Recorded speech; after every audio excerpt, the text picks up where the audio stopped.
మీరెప్పుడైనా మీ జీవితంలో కన్నీళ్ళు విడిచారా? అంటే ఏడ్చారా? రోదిచ్చారా?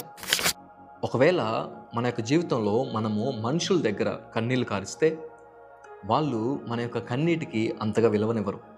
మనుషులు ఇలా బాధపడేటువంటి వారి బాధని అంతగా పట్టించుకోరు.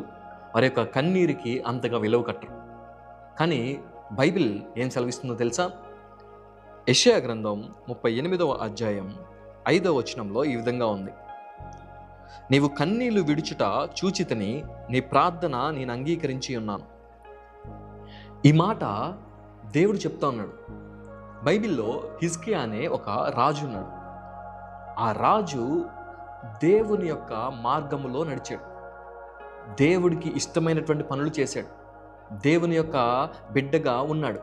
అటువంటి రాజుకి ఒక మరణకరమైనటువంటి రోగం వచ్చింది. ఆ రోగం వచ్చి అతను మరణాపాయ స్థితిలోకి వెళ్ళిపోయాడు. అయితే దేవుడు ఏం చేశాడంటే, యెషయా అనేటువంటి ఒక ప్రవక్తను ఏర్పరచుకొని ఆ రాజుగారి దగ్గరికి వెళ్ళి, ఇదిగో హిజ్కియా రాజా, నువ్వు చనిపోబోతున్నావు, నీ యొక్క బాధ్యతలు ఏమైనా ఉంటే నీ కుటుంబంని చక్కబెట్టుకో అని చెప్పడానికి దేవుడు యెషయా అనేటువంటి ఆ ప్రవక్తని హిజ్కియా రాజు దగ్గరికి పంపించాడు.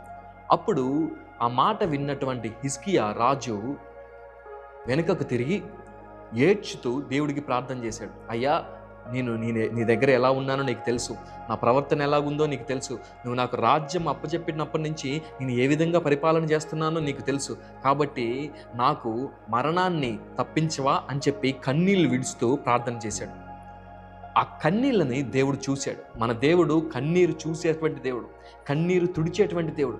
ఎప్పుడైతే హిజ్కియా ఆ విధంగా ప్రార్థన చేశాడో, ఆ ప్రార్థనని అంగీకరించినటువంటి దేవుడు మళ్ళీ యెషయా ప్రవక్తతో మాట్లాడి హిజ్కియా రాజుకి 15 సంవత్సరాల ఆయుష్ పొడిగించినట్లుగా బైబిల్ సెలవిస్తూ ఉంది.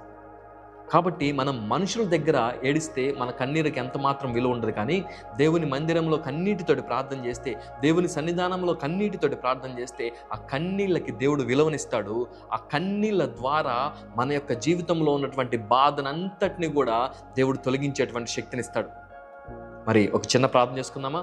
కనికరం కలిగిన మా తండ్రి, నీవు మనుషుల దగ్గర కన్నీరు కార్చేటువంటి వారంగా కాక, నీ దగ్గర కన్నీరు కార్చేటువంటి వారంగా ఉండటానికి నీ యొక్క కృప చూపించండి.